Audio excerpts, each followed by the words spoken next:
Okay. And then be looking at your schedules for Thanksgiving. If you need to take that test early, you probably need to let us know in advance. So if you have those kinds of plans. So I did put up a few quadratic equations up on Blackboard. If you look at the homework assignment, they're like attached there. It says like quadratic practice or something along those lines. But I will be broadcasting those shortly. There we go. So I got about 10 quadratic equations that I want to go through. Make sure we can solve these sorts of things.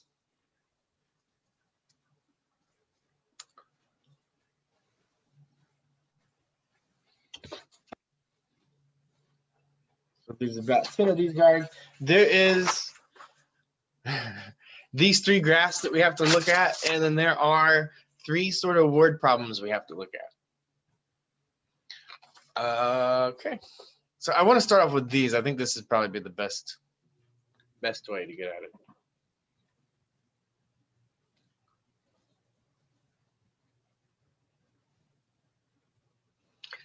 So this is mixed practice. So going over how we might be able to do these things is the first sort of step that we want to look for is we want to see if we can factor these things. So if they are factorable, or if we can factor them, then try to factor them. Excuse me, I don't mean to interrupt here. Is this off of a particular worksheet or is this just random problems? It is just kind of random problems I came up with, but I put it up on Blackboard if you want it. Okay, because I was wondering if this was corresponding to a particular chapter or something. No, I'm just trying to get more quadratic practice in. Okay, thank you. More factoring, and so you can either factor it. Hopefully, you can factor it. If you can't factor it, we also want to look for things that might be like square root properties. And if you can't do factoring or a square root property, if it is a quadratic, the tried and true way to solve a quadratic, if we can't do anything else, is quadratic formula.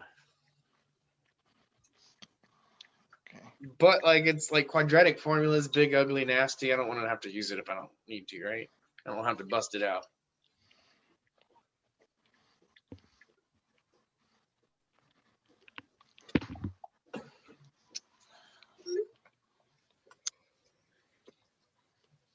It's like an oversized monkey wrench or something, right?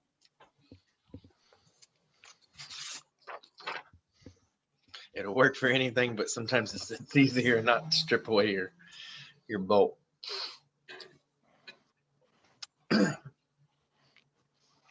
So these, and I want to like maybe point out, like they do, like some of them look very similar, right? And that's probably on purpose.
Okay.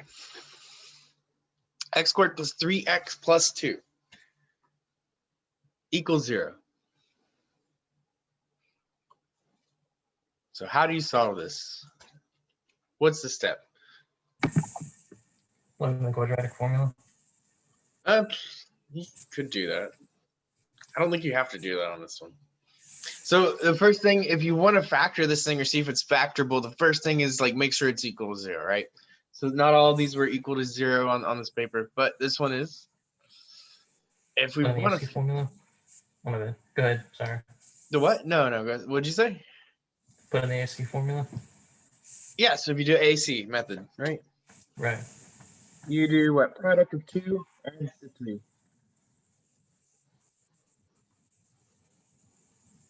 The only two multiples of 2 are 1 and 2. It's prime. If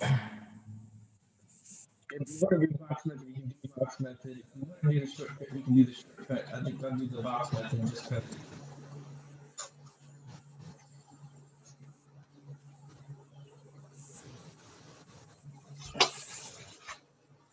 But I think the things we should be getting from this thing are x plus 1 and x plus 2 are the things we should be getting out of this thing. Mhm. Those are my two factors. So you can absolutely do this with AC method. And it should work. You should get the same solutions. So either x plus 1 is 0 or x plus 2 is 0 using the 0 product rule. And then I subtract the 1, I subtract the 2.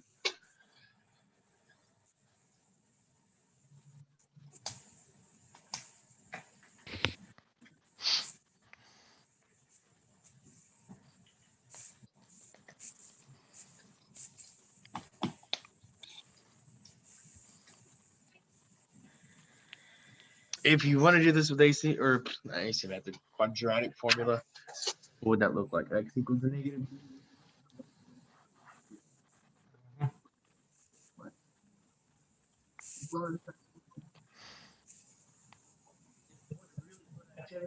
Here it is. Do this right quick and see if you can. X equals -1 and -2. You should absolutely get the same thing. Was this 9 minus 8? That's the root 1. It's not too hard. Yeah, it's basically -3 plus or minus 10 or square root of 10. It shouldn't. This should be 9 minus 8, right? I think is what you get. Root 1. Yeah, you're right, because it comes out to -8 and 9. 3 squared. Right. -1. And we do radical 1 is just 1. So this isn't too hard. I know I'm skipping a few steps and processes here. But it's like -3 minus 1 is going to give us -4 divided by 2 minus 2 minus 3 plus 1 is going to give us -2 divided by 2 gives us -1.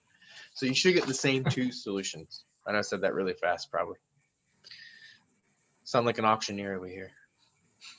I Hey, get we have confused X minus 1. for the quadratic formula for these. But use any other formulas. So that was on me. What was that?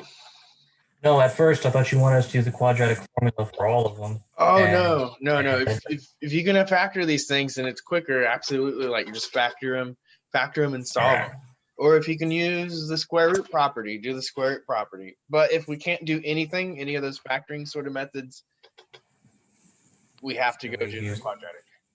All right. So Appreciate it. there are certain things this quadratic will grab that like these other methods won't, right? Like square roots of irrational or of square roots of prime numbers are irrational. So like things that don't factor out all the way will be irrational. Things that have imaginaries in them, we're going to have to end up going to the quadratic formula because the other methods don't get there. They don't even look at those things. This thing, well, actually, square root property will get you some of those, but it's got to be set up really specific to do that. So like something like number 2, how might you want to do that? Square root. Square root. So is it ready right away to take the square root, or is there anything I have to maybe do?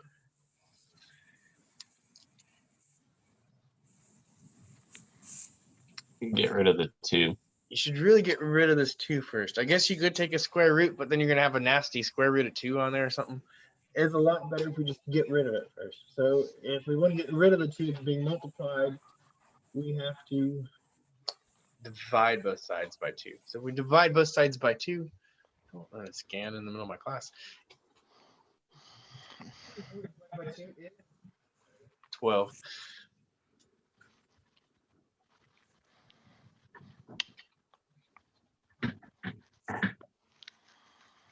Okay.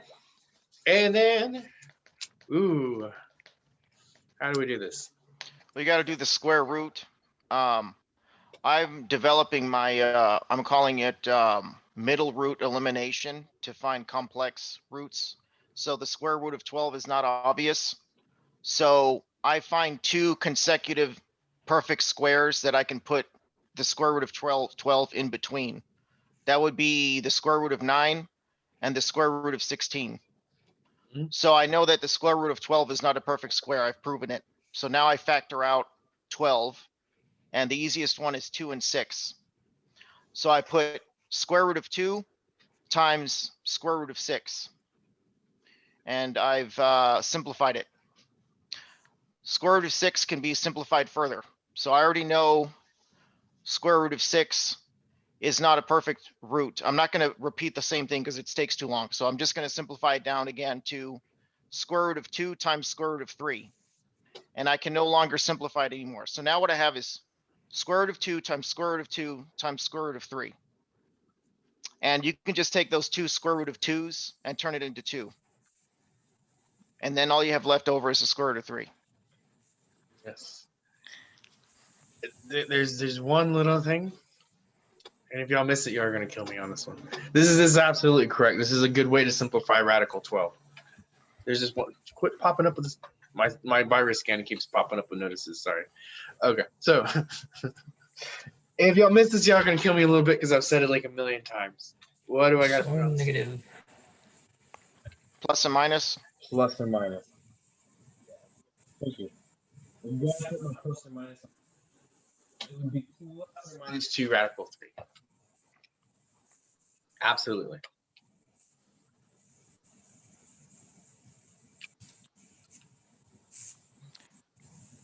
Well, that method, I've tested it on, I've made up some really complex roots and it seems to work on all of them. Yeah, it seems like So you're doing that's the why I fact. wanted to memorize something like that. As long as you do the factoring correctly and you pull out groups of 2, which looks like what you're doing, it looks like that'll work. Well, that Another only way, works for squares. groups of 2, right?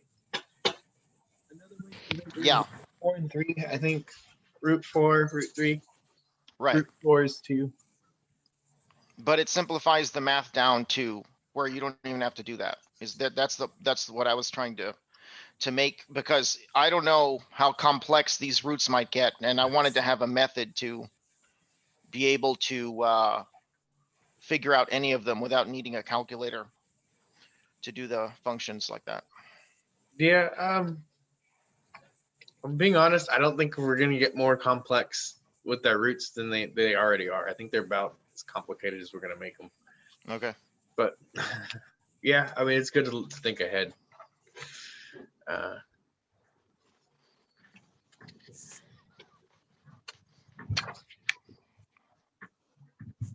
right, so or I guess part 1, we were able to factor that thing. Part 2, we can do a square root or the square root property to solve that thing. Number 3.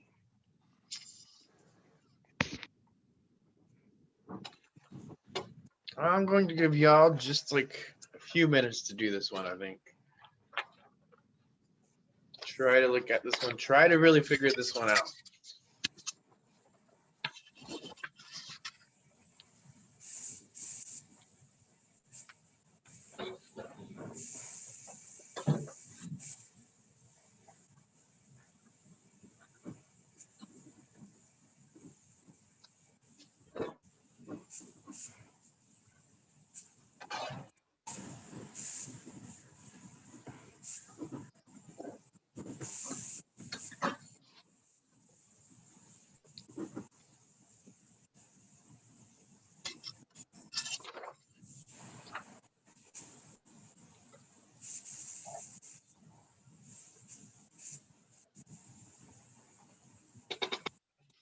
Hmm.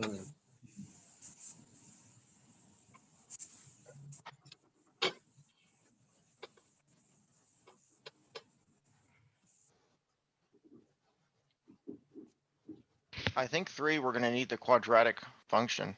Okay. So I yeah, think. okay. So let's look at this. If we want to factor this, the first thing we have to do is set one side equals 0. Bam, it's there for us. So the next thing we're looking at is two things that multiply to 3 and add to 2. So like the first obvious thing is +1 and +3. But if we add those things, they're not going to be 2. They're going to be 4.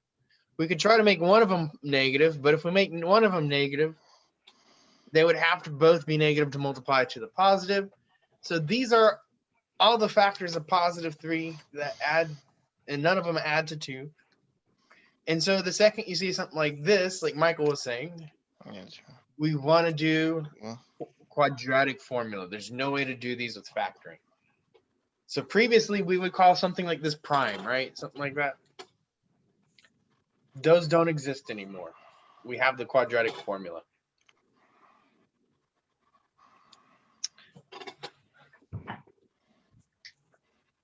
Well, let's look at this. X equals a negative b plus or minus minus.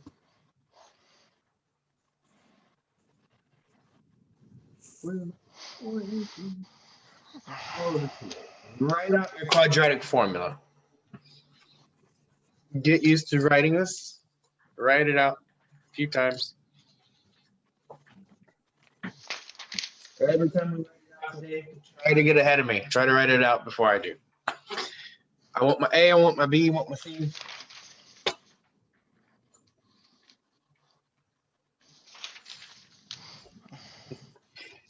A, B, C. What's my ABC here?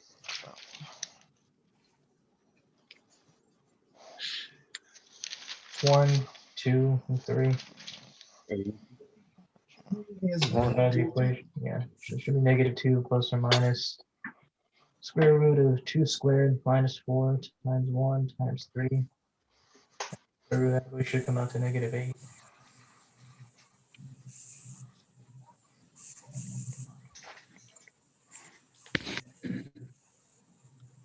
Okay, so plugging in these numbers, b is 2, so minus b is a -2, plus or minus b squared is 2 squared minus 4 times 1 times 3 over 2. And this looks like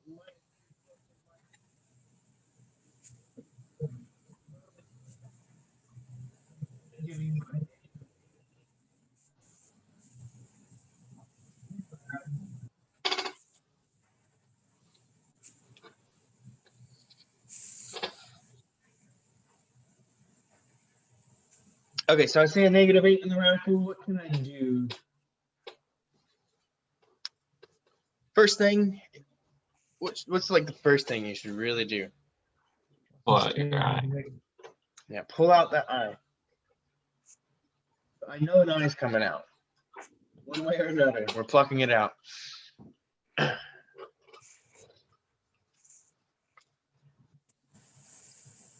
Turned into Hostile Part 8 over here or something, I think.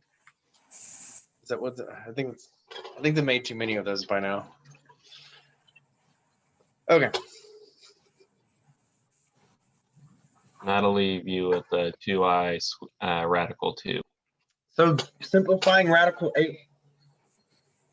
It is basically 3 2s and an 8. There's a few ways to do it, but it's going to leave you with a radical 2. And so we've done this a few times, but there's one of these groups coming out.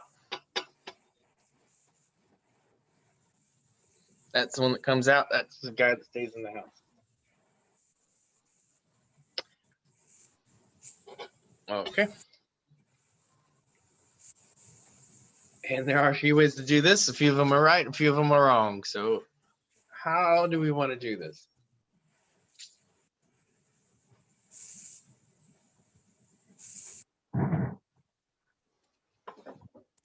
Separated into 2 different fractions. Okay.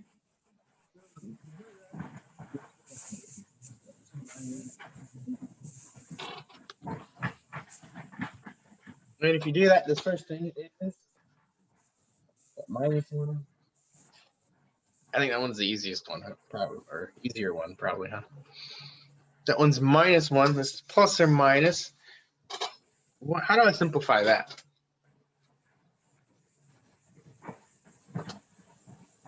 The 2's out radical would cancel each other out, right? Yeah, so the two simplify out, so outside the radical here and outside the radical here. So this is 1 times I root 2. I root 2 over 1 or just I root 2.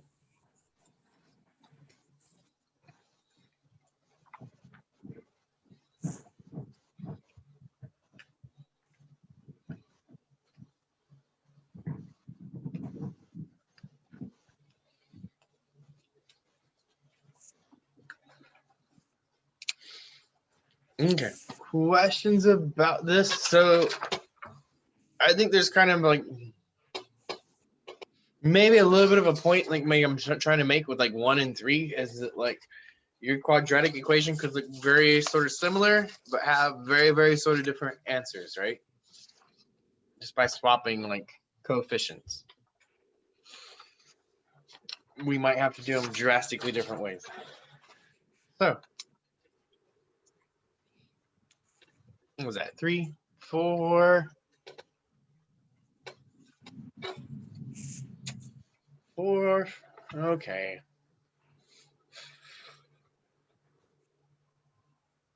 4 if you I don't know what to tell you.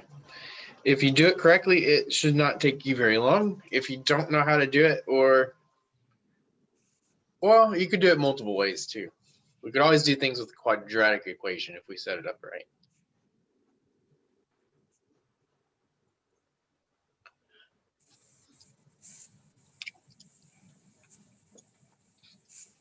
And if you did this, I'm probably not going to do it with quadratic equation. If you did, how would you do 4 with the quadratic equation? What is your A, what is your B, and what is your C there? Because it is a quadratic equation. Doesn't necessarily mean we have to do the quadratic formula, but what is your A, what is your B, what is your C? A is 1, Uh-huh. B is -5, C is 0. Oh. So C is probably the tricky thing, right? We don't see a constant term. So if we wanted to, we could put a +0 there. So that's not going to be the way that I want to solve that though. I would factor out the X. Yeah, so the first thing is when we factor, we have to make sure one side is equal to 0. Boom, check, it's done. The next thing, we look for GCFs in this guy. So if the GCF here is an X, I pull out an X, that's going to leave me with what? X -5. Yeah, and equal to 0. So what are my solutions? What's one of them? I just set both of them to 0. One of them That's it. is that, and the other one is that. So this, it absolutely, you have to account for that. Like, don't forget that guy. Don't drop him. He is there. The solution works when we go plug it back in. And this one works when we go plug it back in. If we do 0 squared minus 5 times 0, that's going to give us 0. If we do 5 squared minus 5 times 5, that's going to give us 0. So again, we can check our solutions. If you're on a test, you should absolutely be checking your solutions, especially if they're two even numbers like this, right? 2 whole numbers like 0 and 5, and something like this, it's pretty easy to check.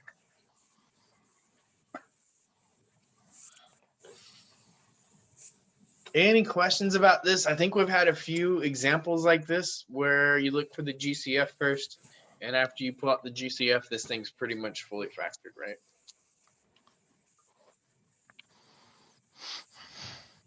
We had higher order stuff than quadratics even when we looked at that stuff.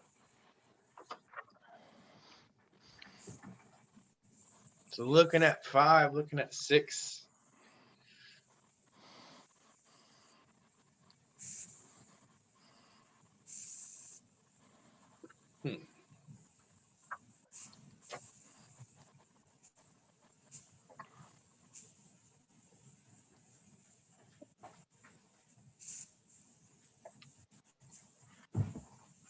So X like 5, I hope right away, like you're telling me what sort of method am I going to use to solve this? I hope like that jumps out on you on this one, if nothing else. Like, what's the method I'm going to use to solve this thing? Square root. I'm going to use the square root property. So if I want to square root this thing, this looks like x minus 5b squared and equal to what, 6?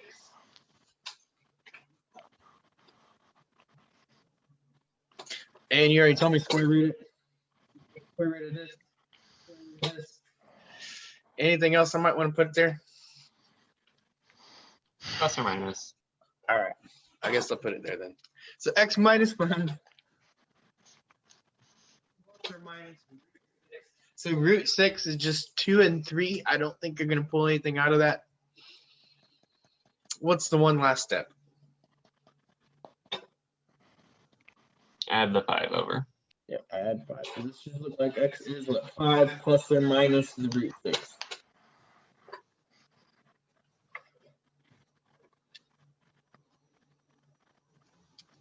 Six is pretty interesting because there are multiple ways we could do 6.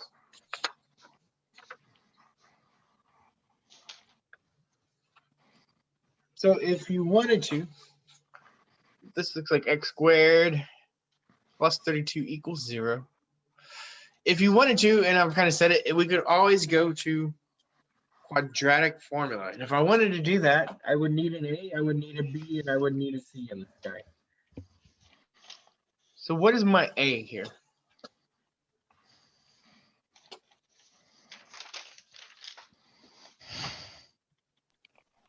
One.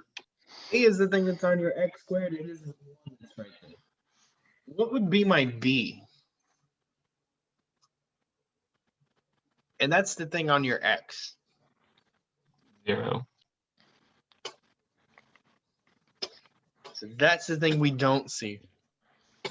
So this is like one of those dummy variables, right? X squared plus no x's plus 32 would equal to 0. If I wanted to rewrite it, I could absolutely write it this way. C is going to be equal to the only other number there that we haven't talked about is 32. So if you wanted to do it this way, you could go and plug it in at x equals negative b. Try to write the quadratic formula before I can write it. I'm going to inhale and exhale deeply. And I'm going to write it in this.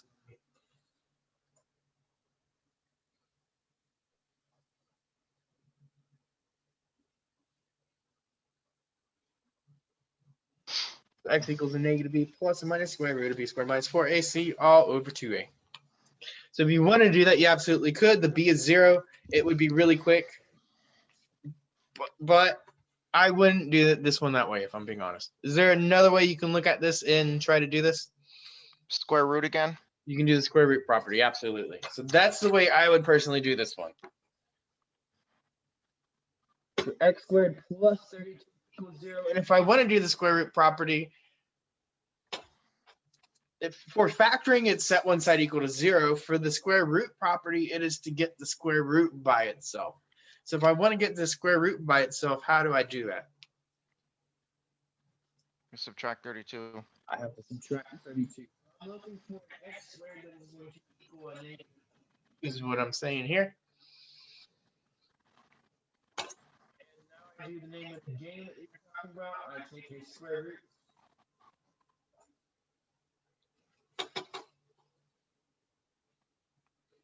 Four and 8, 16. I think 16 is the highest one I can take out of this. So if I look at this, I want to pluck out an I. I can look at this as what, 16 and 2. I think this is what I can look at as 32.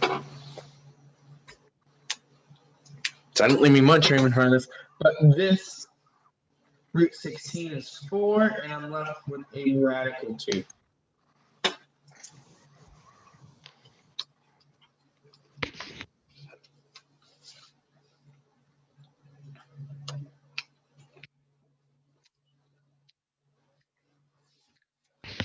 And if you do the quadratic formula, you should absolutely be getting the same solution.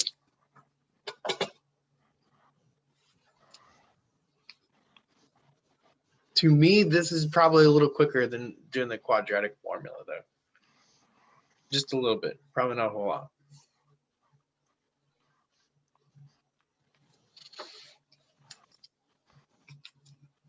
Okay. Any questions about this?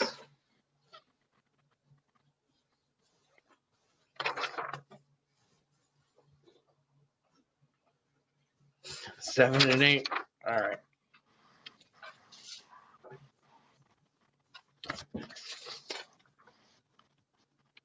Seven and eight look really similar.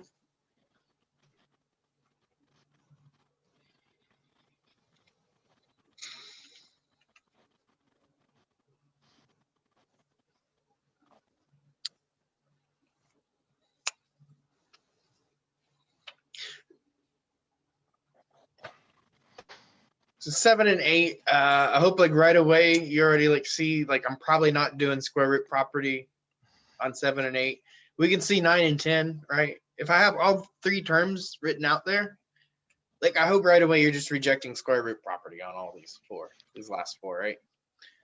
Like there's no way that we're gonna take an easy square root of these things. So 7, 8, 9, 10, all the rest of these, like when I see these, I want to either factor them or I want to be using what quadratic formula if I can't factor them. But the first thing is to see if they're factorable. So if we want to factor them, if we want to try to factor these things, like what's the first step in factoring that hasn't been done on these? Well, or on 7 and 8, definitely. Maybe it's been done on 9 and 10.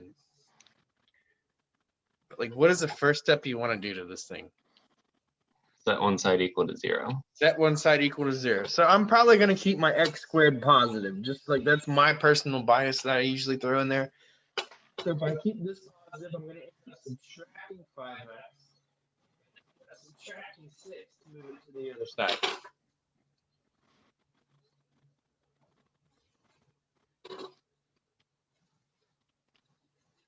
I think I'm going to write it just right below this, actually. X squared minus 5x.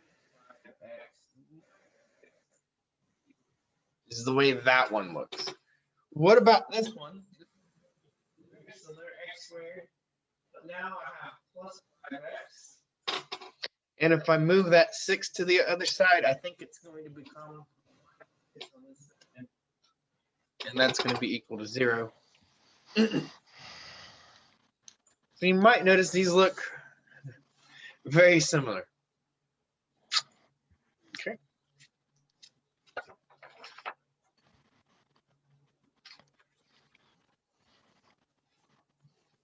So how do you want to try to factor this thing?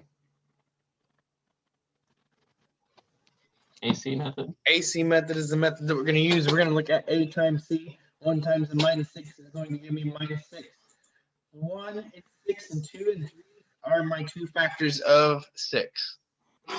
And if overall the 6 is negative, and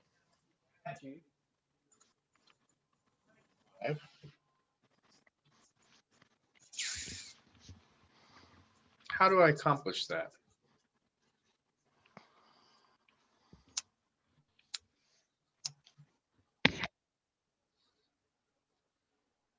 I meant to do this with different numbers, I think. 1 and negative 6. 1 and minus 6.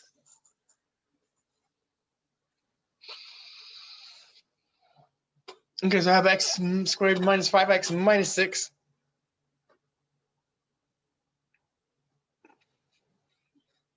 How much work do I need to do here? I guess is my question. Well, since it's a leading with a 1, you can skip the breaking it down and just go straight to, I put x plus 1 and x minus 6 equals 0. Yeah. So don't forget to throw in your equals 0. Now we have this thing factored. It's equal to 0. We can use what 0. So x plus 1, x minus 6 equals 0. Either x is a minus 1 or x is a positive 6.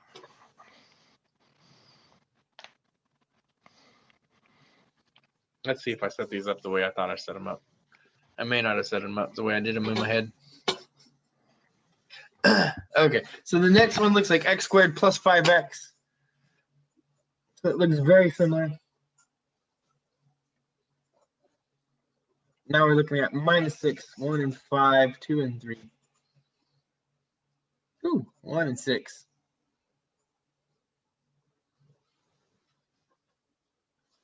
And if I want the 5 to be what? Positive now.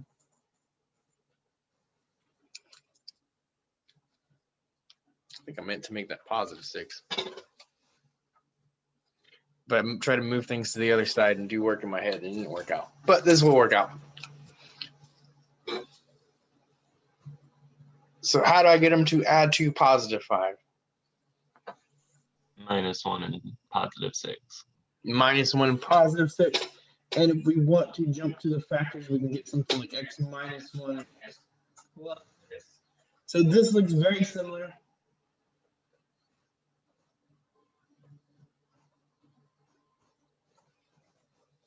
Except the factors are opposites, right? In the first one, we got a -1 and a positive 6, and this one we get a positive 1 and a -6.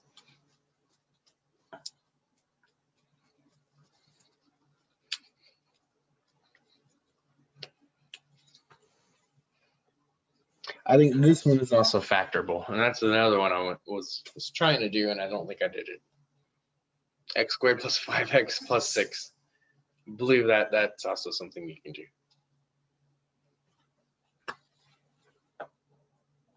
Thanks. Okay.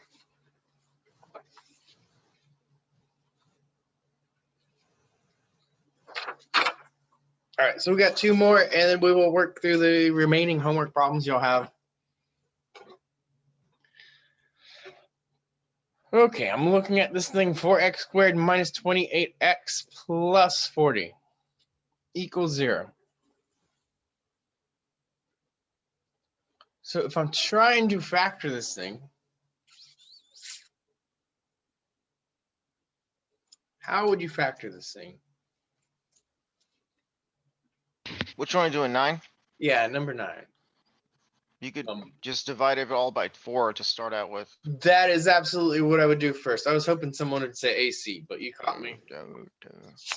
This thing is all divisible by 4. There is a GCF of 4. If you want to take out the GCF of 4, you can do that. If you want to divide everything by 4, you can do that. We have an equality sign.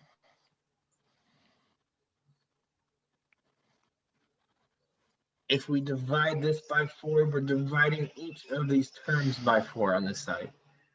Same thing with this. So if we divide that entire side, we have to divide each term. 0 over 4 is probably something we want to point out. 0 over 4 is equal to what?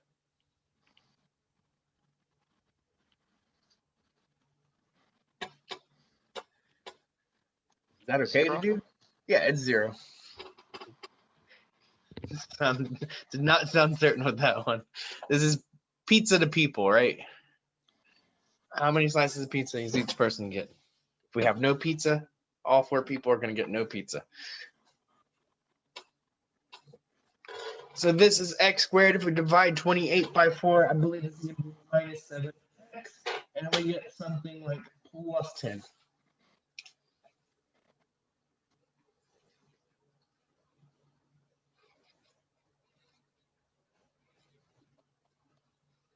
If you wanted to factor out 4, you would end up with the same quadratic in here, right? And then you could divide by 4 in the end. Or you could tell me, hey, 4 is never going to be 0, right? So we did do this before with factoring, right? But the second we start doing the 0 product rule, we're going to reject this 4. There's no way this 4 is ever going to be 0. So x squared minus 7x plus 10, how do I factor that? Really good. I mean, really, the only thing left is the AC method. Yeah, it factor evenly. Yeah. I feel like I should just let y'all give me this one at this point. I feel like Your middle factors should be -2 and -5. -2 and -5. So I can go straight to x minus 5, x minus 2.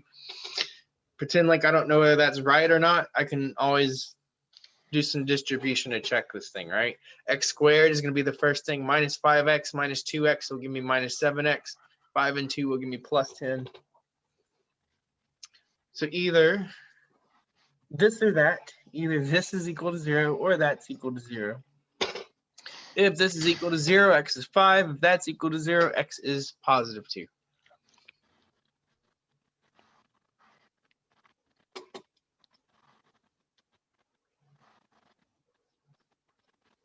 Are there any questions about this thing? So I think the name of the game on this thing is that there could be a GCF that you can take out right away. And if you don't take out that GCF, you can still solve it. It's just going to make your life like a little bit harder, right? You have to do AC method with 160 adding to minus 28 instead of doing 10s and 7s, right? Don't try to make it harder than it has to be, right? I guess is the name of the game. This last one, 2x squared plus 8x plus 3 is equal to 0.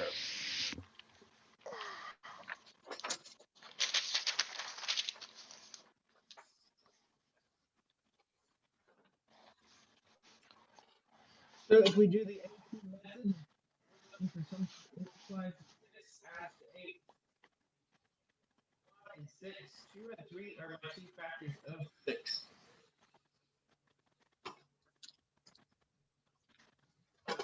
Is there any way I'm going to do this with the AC method or through factoring this is my question. No. Absolutely no way I'm going to get to add to 8 with factors of 6. So how do I have to do this? Quadratic formula. Quadratic formula. So go write that thing out right now. Get some practice in there. Dun, dun, dun, dun, dun, dun, dun, dun, dun, dun, dun, dun, dun, dun, dun.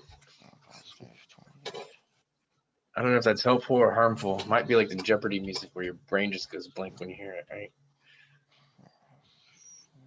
Dun, dun, dun, dun, dun, dun, dun.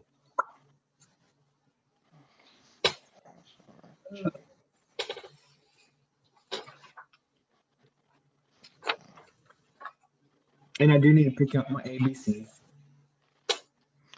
Oh, second.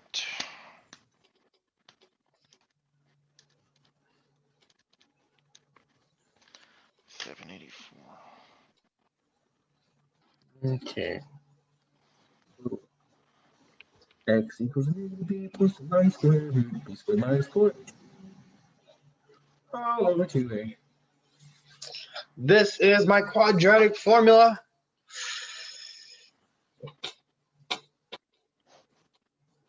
What's my A, B, and my C here? I wrote this out too nice and easy. I should have shifted these things around. I've been mean. What's my ABC? 283. 283. All right. Minus B looks like minus 8. Plus or minus square root of 8 squared minus 4 times A times the 2 and 3. Numbers. And 2. So we fill in our ABC to this thing.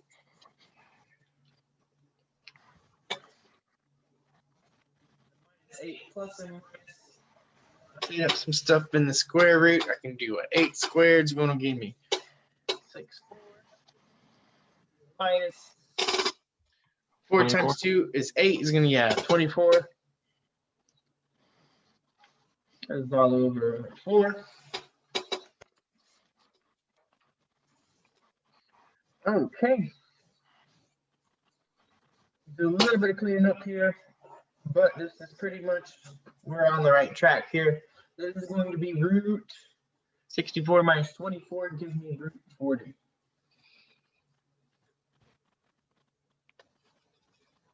I'm sorry, sir. I think I'm not following. So I kind of lost on the previous steps here when we were working out the square root.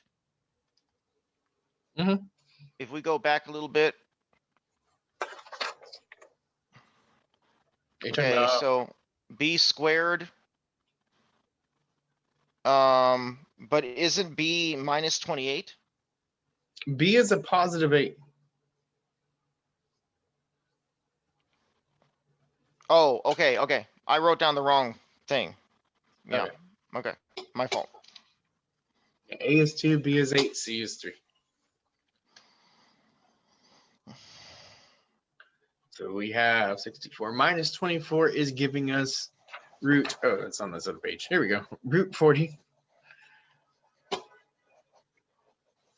We want to simplify root 40, I think. Well, Or- root 40 should sit in between the square roots of 49 and 36. So we know that 40 is not a perfect square. So I would factor that to square root of 2, square root of 20. And so at least we've eliminated the square root of 2. We can save that for later. Square root of 20 is not a perfect root either, so we'll factor it down again to the square root of 2 and the square root of 10. So we have another square root of 2. So we have 2 of those now we can save. Square root of 10 is also not a perfect square, so I'd factor it again. And now we have a third square root of 2 and a square root of 5. And so now it's been factored down to absolutely nothing. There's nothing left to factor. So you take all of those square roots of 2, which are, there's 3 of them, and the square root of 5. And when you multiply them all together, you get the square root of 40. And then you just clean it up and simplify it from there. So I think you went back to 40 at some point. Yes, correct. So since you factored it down to all these square roots times each other, just simplify it out to as best you can. So which that should be 2 square root of 10. Yeah, okay. Yeah, that's the right direction.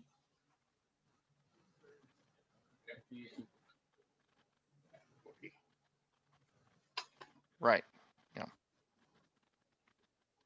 So that way you're putting everything in front of you and you don't have to remember any squares or anything like that. Roots.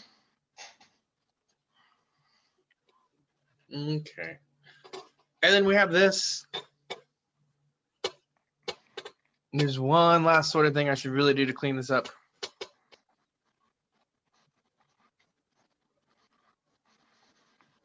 And I can separate each of these. Over that same denominator.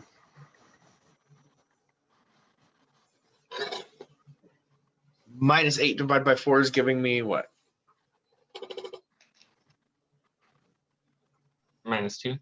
Minus 2 plus or minus. What is this thing looking like over here?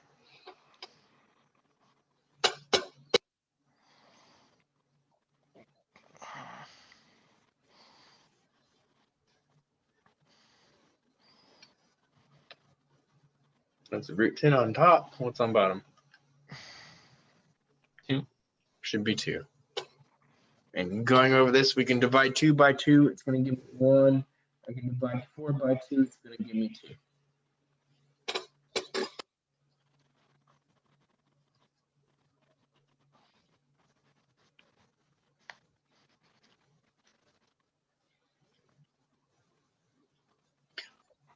Is there a good indicator here that like we couldn't factor this, that we had to use quadratic formula?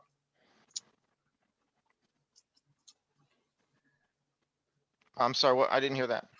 Is there a good indicator that we like had to use the quadratic formula, so we're getting x equals a -2 plus or minus square root 10 over 2? So this is our solution. No. Right. Hopefully it's like this makes it obvious that this was not factorable, right? We have like a root 10 in this thing. I don't know any way that we knew how to factor that you're going to get a root 10 in your solution. Like they were easy numbers when we did the factoring. They're like x equals 5 or x equals 2, right? Or x equals 5/2 maybe. It might be a fraction, a rational number, right? At the hardest. But they're not going to have like roots that are left over, like a root 10. This is an irrational number. They're not going to have things with, where am I going? Imaginaries, like when we did this one, did number 3, it had imaginary solutions. So those are good indicators that those are things that you had to do quadratic formula, right? So if you're getting i's and square roots in your solution, it's a good indicator that you had to do the quadratic formula. Okay, so we have 3 graphs and they ask pretty much like conceptual questions about these sorts of things. The three questions are: state whether A is greater than 0 or less than 0. So the following graph is it's a quadratic in standard form. So A is our leading coefficient. They want to know whether the leading coefficient is positive or negative. They want us to solve the equation for the 0. And they want to know whether the discriminant is positive, negative, or 0. So we've talked about these things before. We threw them out in the previous chapter. We threw them out in this chapter. But A says, talk about the leading coefficient. So we want to look at these three, kind of compare, contrast them. So 121, 123, and 125. Can we get them all up there? What do you notice about the leading coefficient on 121? Well, it has to be greater than 0 because it's pointing upwards. Absolutely. So that's exactly what we're looking at. Is this a graph going upwards? This one going upwards? This one upwards? So 121, 123. I feel like I need to zoom out a little bit on this thing. So 121, 123, I'm absolutely saying A has got to be greater than 0 or A is positive. 125, I'm coming through, and what am I saying about 125?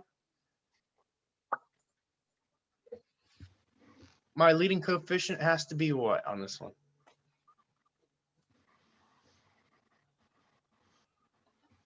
Negative. Frowny face, negative. Okay. So happy face is A is positive, frowny face is A is negative, right? We're talking about the direction of the parabola. So knowing this is going to come into handy when we do higher order polynomials. Knowing the end behaviors, as they call them, right? It's shooting off to infinity in that direction, shoots off to negative infinity over here, right?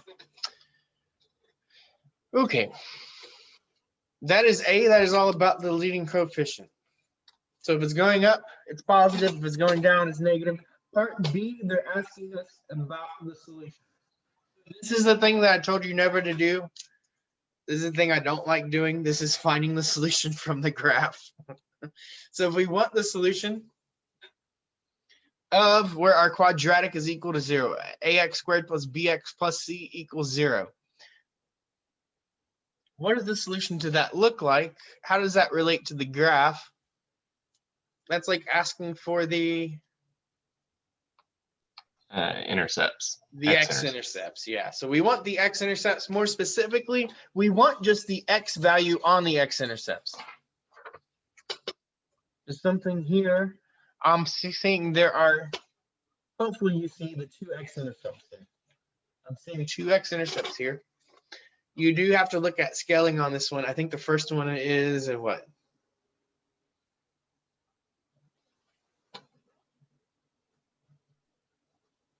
-6. -6, and the other one is a scale of 2 right there.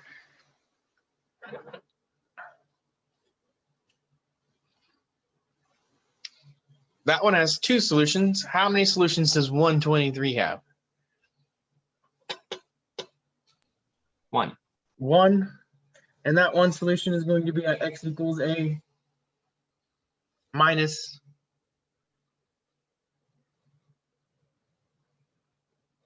4 is the point that it goes through on the graph. So therefore, the confirmation or whatever that word is equal to 0. The discriminant, right? Discriminant, yeah. Yeah. It's a hard word to remember. Yes, it is. It tells you how to discriminate against your solution, right? So the discriminant would be 0 here, and I didn't talk about it here, but if we're getting two solutions, what is our discriminant? Positive. It would be positive here. You could probably guess the last one if they're giving you positive 0. The last one's probably, I don't know. I have no clue what it is. But we want to know about the solutions of this thing first. What are the solutions to this thing? And the solutions, they're asking for real solutions here, is what they're asking for. There are none. There are no real solutions.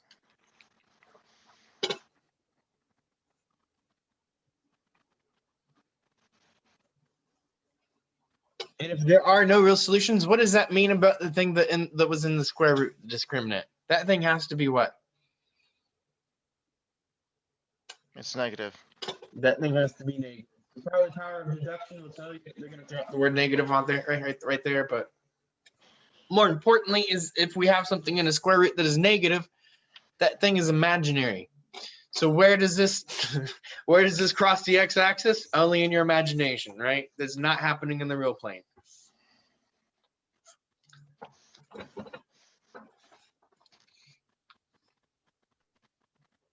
All right, so we got like 3 word problems. 4, actually, I threw in another one because y'all need to know this one. So I got 4 word problems here that I want to get through right quick. I don't think they should take that long as we get them set up correctly. Like after we get them set up, it is everything we've been doing so far, like these last 2 classes. Like I'm not trying to spend a whole lot of time on something that I've just spent a whole lot of time on. Not trying to spend a whole lot more, right? So the height of a baseball, in case you haven't had enough of these. Part of this problem got ripped off, I think, but it says the height of a baseball dropped from 75 feet above the ground is given by this model, 75 minus 16 t squared.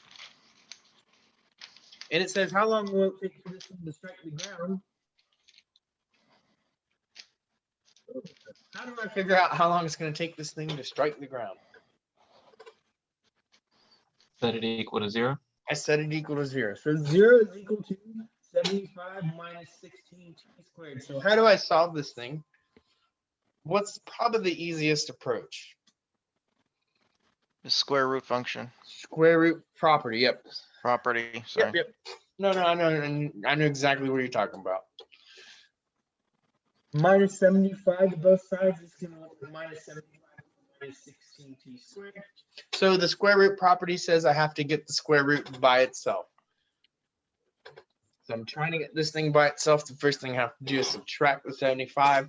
The next thing I have to do is divide by a minus 16. So this is going to make this a positive. T squared equals 75 over 16. And I know I'm like harping on this thing, right? But like technically it should be plus or minus if we're doing straight math. But I also know time can't be negative, so I really don't have to worry about my negative square root and problems like this. But at this point, you're going to want to grab a calculator because this is not even. Well, 16 that's just 4. Yeah, you could do this. You could clean it up a little bit if I'm being honest. Yeah. We got 75 over 16, which is 4. This has a 25 in it. And 3. You could probably clean it up to 5 root 3 over 4, but that's not really going to help us a lot in like this problem. Like I think it might just be easier just to like take root 75 over 16, because this is a lot more descriptive when we start doing word problems, right?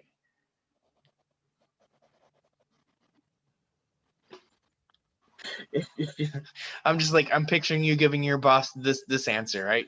After how many seconds will the ball hit the ground? 5 root 3 over 4, sir. Like they're gonna be so mad at you if you tell them this. Okay, so like in these word problems, when we have an answer that's all complex like this, we just take it down to the decimals to actually answer it. Yeah. The decimal. Okay, The decimal approximation is a lot more descriptive in like these okay, sorts of because scenarios. that's what was confusing me, because like, yeah, And- I don't know, how would you describe that in terms of anything? And it's 100% relating the math back to the word problem in the thing that it models, right? Like, Okay. like if this was a pure math problem, I would be absolutely ecstatic to see this. I'd be absolutely ecstatic to see the plus or minus being accounted for. But here, like we have some context as to what it models. We don't need the negative part of this. We don't need like all this. All we really need is like a good approximation. So one of them is the positive 2.165. If I did put the negative in there, I would also get a negative 2.165 that I would reject immediately because we can't have negative time, right?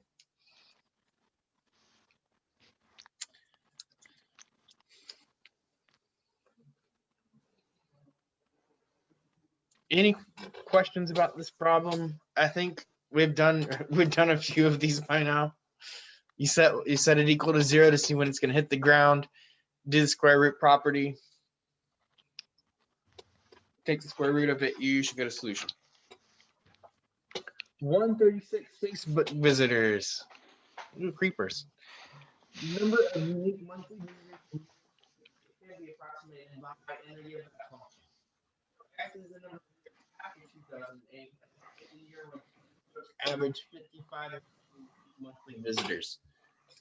Symbolically and graphically. We're going to do this thing symbolically.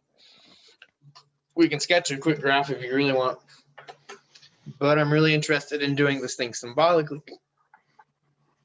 So they give us this function to model visitors, and X is the years after 2008.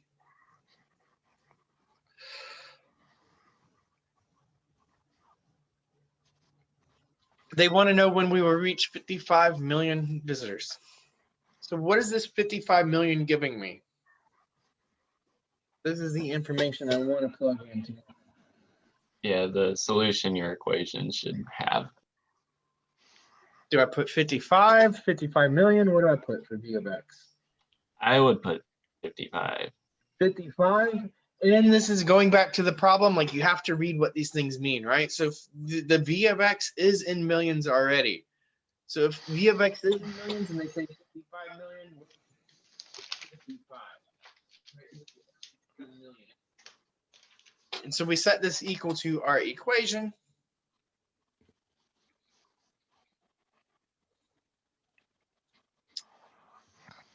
And just to recap, X is the number of years after 2008. That's what we're solving for.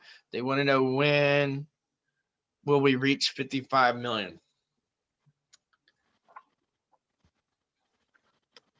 That's probably not too many compared to how many are actually on now. That's 12 years ago, wasn't it? Okay. So how do I solve this? How do I figure this thing out? What's the first step?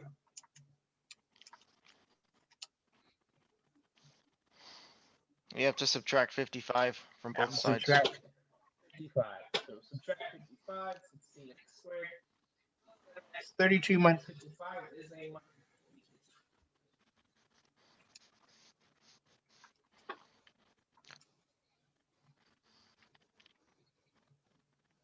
16 by 23. Can we do this evenly? Let's see. D squared would be 49 minus 4, 16 times. I think it might factor evenly. 16 by 23. I think those are 7 different, huh? Yep.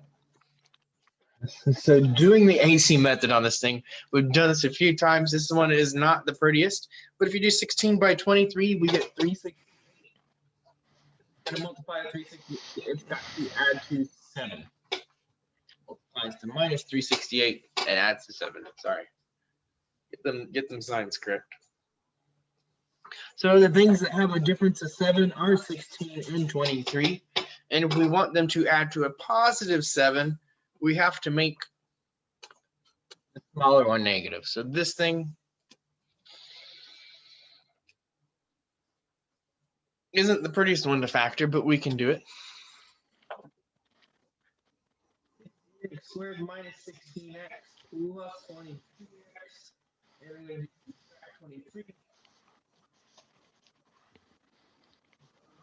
Box method, between 16 and 16, I can take out 16 and an x. Between 23 and 23, I can take out 23. 16 and 23, I don't think there's anything in common. I don't think there's anything in common.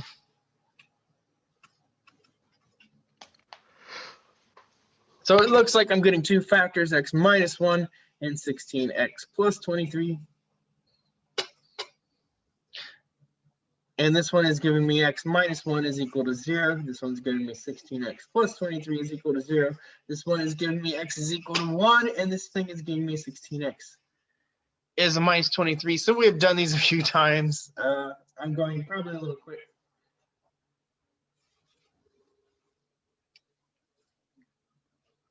But I'm getting the solution of x is equal to 1, and x is a minus 23 over 16.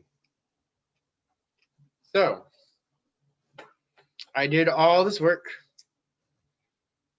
What is this telling me? I forgot what the word problem said. That's part of the problem. We have to go back and try to Yeah. figure out what the heck we were doing. We just did a bunch of math, bunch of really heavy math. Yeah, it seems to me like x minus 1 is probably gonna be more of a better answer. Yeah, this one is probably a good answer. This one is probably not That's such, kind of a weird number. such a great number because we're talking about x is the number of years after 2008. Okay. In 2009, Facebook visitors would reach 55 million. Yeah, we don't want this one because this is not years after. This would be years before if we did a negative number, right? Like we can't have negative years as part of it.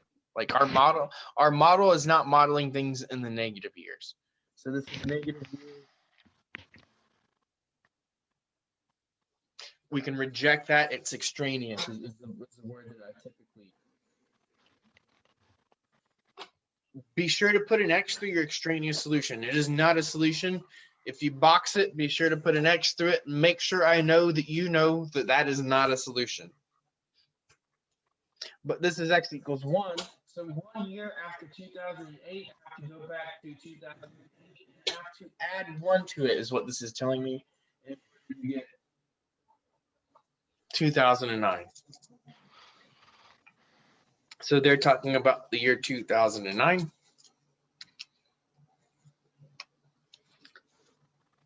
Would be the solution.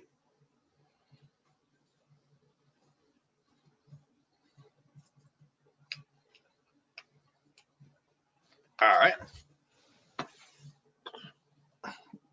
And this is a really sort of common thing. Like a lot of times they will do X is the number of years after year so-and-so, right? So we have to take this number and we have to go add it back to whatever year they're starting from. The other thing they do, they might just plug in the year as it is.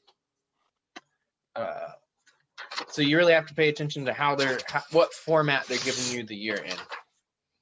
141 is about geometry. A cylindrical aluminum can is being constructed to have a height h of 4 inches. If the can is to have a volume of 28 cubic inches, approximate the radius. Volume equals pi r squared.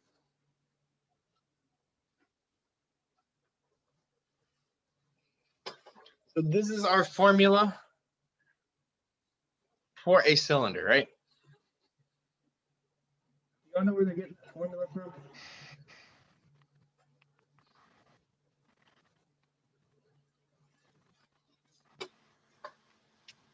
Pi r squared h. Do y'all know what they're talking about? Suppose that it's like a circle with, and you just multiply that by the height of the cylinder. I'm supposing. That's exactly what you're doing. So like, you can think of volume as taking an area and stretching it in a third dimension, right? Is another way to think about it. It's like you're taking this extrusion. These are what's known sometimes as like extrusions. You take a two-dimensional object and you just stretch it another dimension. All we're doing is we're taking the area.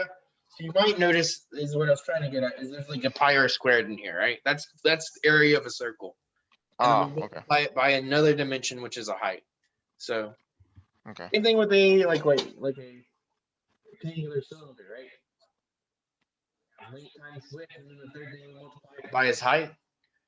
Length times width is the area of this face, and then we just stretch this face another sort of dimension, right? Is what we're doing. We can do that with a lot of different like 2D figures. They call them extrusions. What they are. Like when you have the Play-Doh, right? You like put the Play-Doh in there and you like squeeze the little thing and the Play-Doh like plops out and you giggle because it looks a little bit like it's pooping. But anyway, volume equals pi r squared h. enough Plato talk. Let's talk about v equals pi r squared h. And they give us some information in here. Our height is 4. Our volume is 8. So we're plugging in the information that they give us where our volume is pi is pi is pi does. R squared is here, my h over here looks like 4.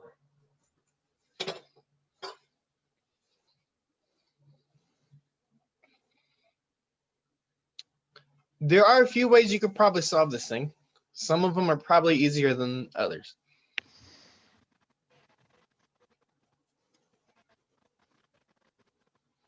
So how would you solve this for your radius?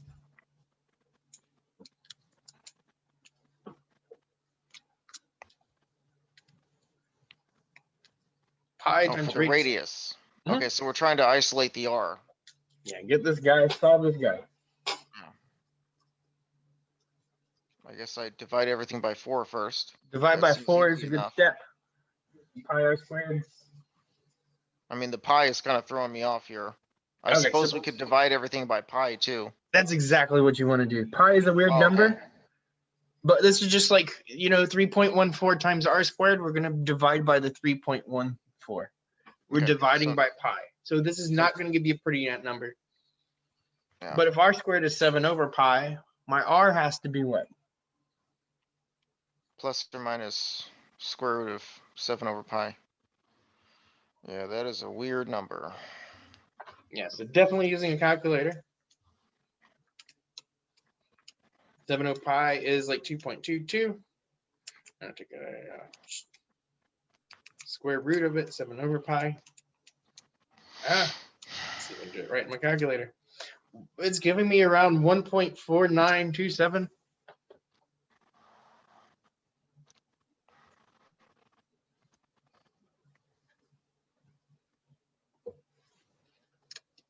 And I'm getting 2 solutions for r. Can I just say something about one of those? Extraneous? Yeah, the negative, I don't really need that negative there, right? About like 1.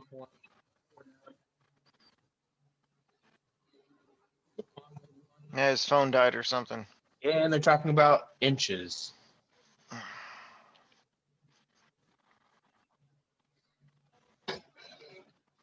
Are y'all hearing me? Yeah, you cut out for a second. Okay, yeah, it like just came up. My internet connection's unstable. So I'm not sure what to tell you on that one. Complain to Google. I'm sure they'll listen.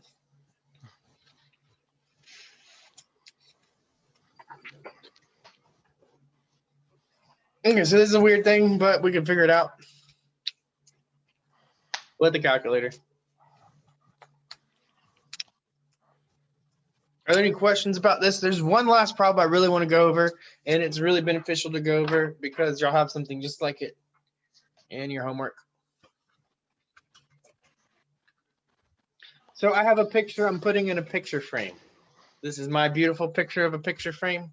We're pretending like this is a uniform border picture frame along this thing.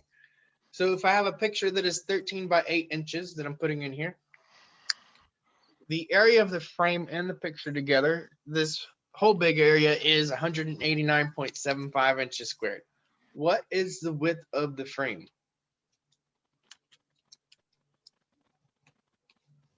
Okay, so the total area is 189.75. Yes, the big Okay, overall thing of this entire thing, right? okay. That entire thing is going to be 189.75.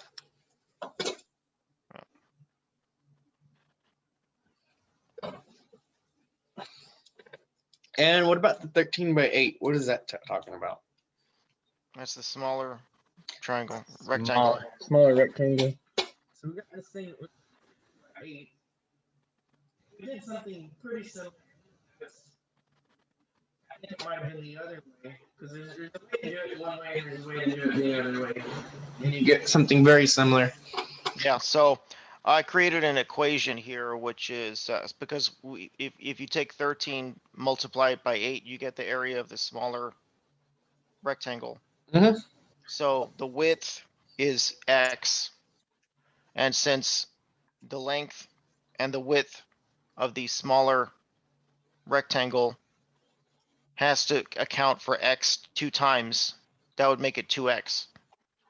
So the length could be 13 plus 2X, Okay. So and so could the width. yeah, I think I see what you're saying here exactly. We want to look at this outside, so we know the inside.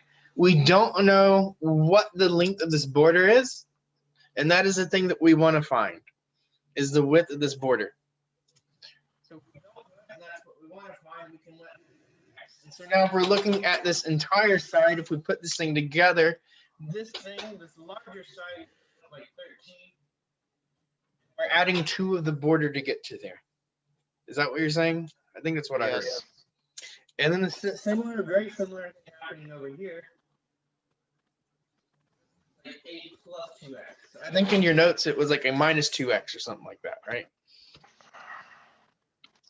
Now I think we're going from the outside in, and the notes went from the inside out or something. Doing kind of the vice versa.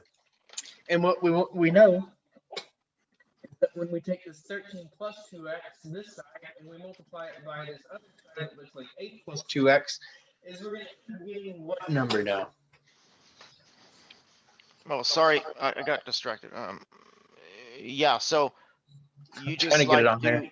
you just do the what do you call it? Where you simplify it, where you distribute, and then that would turn it into like a quadratic sort of similar equation. Yeah, so what number should this give me though? Are we on the same page with that? This is Yeah, like so my length, this is like my width, and this is gonna give me my area over here, right? yeah, the area, yeah. And the area that we had that gave me was the 189.75 was the area of the larger thing. Hmm. So yeah, we're gonna do some distribution. What 13 by 8 is what 104. We're gonna have to add 26 and 16. Is that what we're doing? Plus 26x plus 16x plus 4x squared. So we're gonna have to distribute this thing.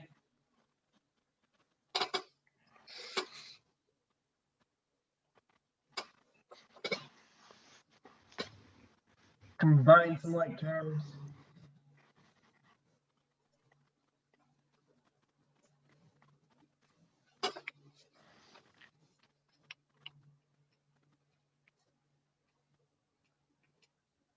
Yeah. Put this thing in descending order, probably 4x squared plus 42x plus 104 equals 1. Right numbers anymore. 189.75. So then we have to do what? Subtract 189.75. So the important thing here is, like, I'm hoping y'all get the setup of this. The rest of the work here that we're doing is kind of a review. It is not the prettiest problem, but like it is like that work that we're doing should be a review. This is the thing that should be a little weird, right? If I'm taking the small side and I'm adding the border, it looks like 13 plus 2x, where x is equal to the width of my border.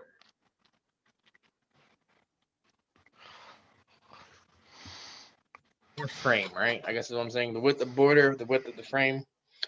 I think they do it with the sidewalk around the pool in the notes or something like that, right? Or maybe in the homework they do that. But you should be able to set up this side being 13 plus 2x. You should be able to set up that side at 8 plus 2x. So at this point, I just want to like do this right quick.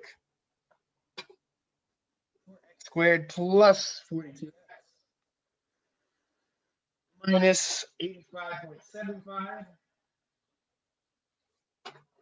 will give you 0.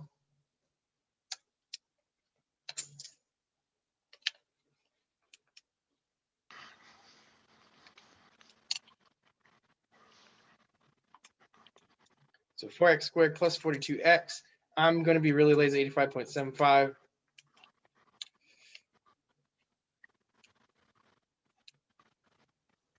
Does it come out if I graph it? Ooh. I can get one factor if I graph it. Yeah, so this thing is not easy to factor. But I'm looking for something that multiplies to 343, adds to whatever. So I would probably do maybe even quadratic formula at this point. I don't want to spend a whole lot of time factoring this thing. It's not pretty. But you have some technology that you can use to assist you. So I'm going to be super lazy. I'm going to totally do it. Okay, let's pull up. Let's do Wolfram Alpha and be super lazy about this. I don't want to spend a bunch of time factoring something that's ugly. So let's share this. So what am I doing? 4x squared plus 42x minus 85.75 is equal to 0.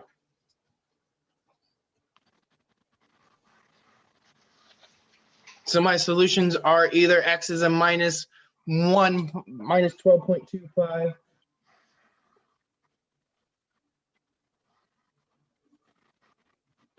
or x is equal to 1.75 is what it looks like.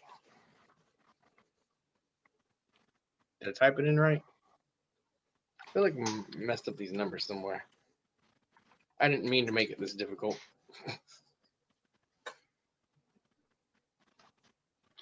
Okay, so if we can solve this thing, I want to spend a lot of time.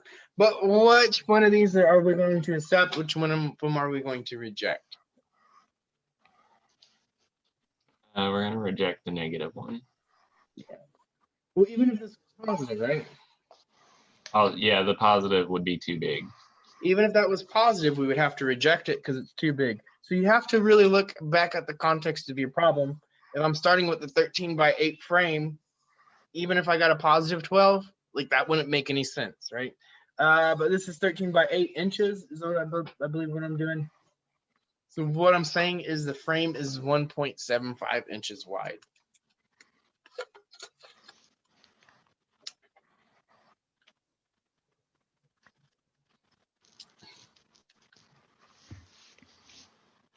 You really want to see me try to factor this thing or something? I guess I could. Well, you're not going to do this with factoring too easily. I think you can do it with factoring though.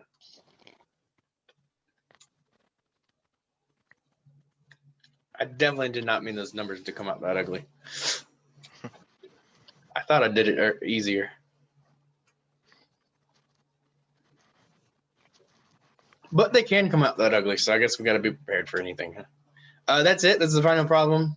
If you have any questions, I'll be around during office hours today in like a few minutes. As soon as I end this, I hit stop on the record.